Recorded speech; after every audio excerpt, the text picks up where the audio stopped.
Section 4, Judicial Department, Limitation and Exercise of Power of Judicial Review.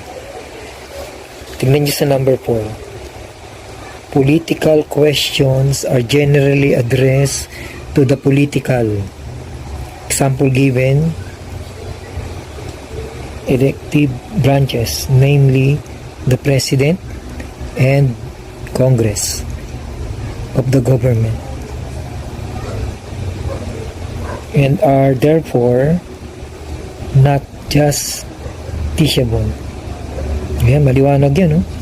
And are therefore not justiciable. Hindi siya pag political, not justiciable sa number 4. Yan ay mga limitation on exercise of power of judicial review. Paano ngayon yan?